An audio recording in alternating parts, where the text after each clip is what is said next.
ഏത് ഭാഗത്ത് നിന്ന് നോക്കിയാലും ലൈനായിട്ട് നമുക്ക് ഇങ്ങനെ 4 മീറ്ററിൻ്റെ പൈപ്പ് വെച്ചാലേ നമുക്ക് ചെയ്യാൻ പറ്റുള്ളൂ.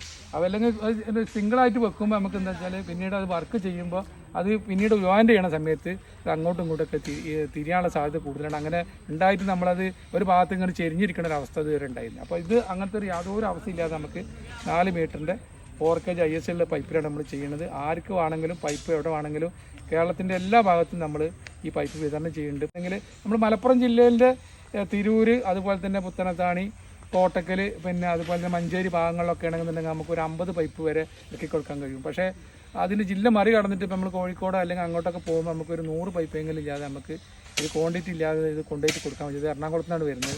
അതുപോലെ തന്നെ തെക്കൻ ജില്ലയിലൊക്കെ തന്നെ ആണെങ്കിൽ എറണാകുളം ഈ വരുന്ന വഴിയിലൊക്കെ ആണെന്നുണ്ടെങ്കിൽ നമുക്ക് 20 പൈപ്പ്, 30 പൈപ്പ്, 50 പൈപ്പ് എന്നിങ്ങനെ നമ്മൾ പലയിടത്തും കൊടുക്കുന്നുണ്ട്. അതുപോലെ തന്നെ നമ്മൾ തെക്കൻ ജില്ലയിലാണെന്നുണ്ടെങ്കിൽ കൂടുതൽ ദൂരം എറണാകുളം കഴിഞ്ഞ് കഴിഞ്ഞാൽ നമ്മൾ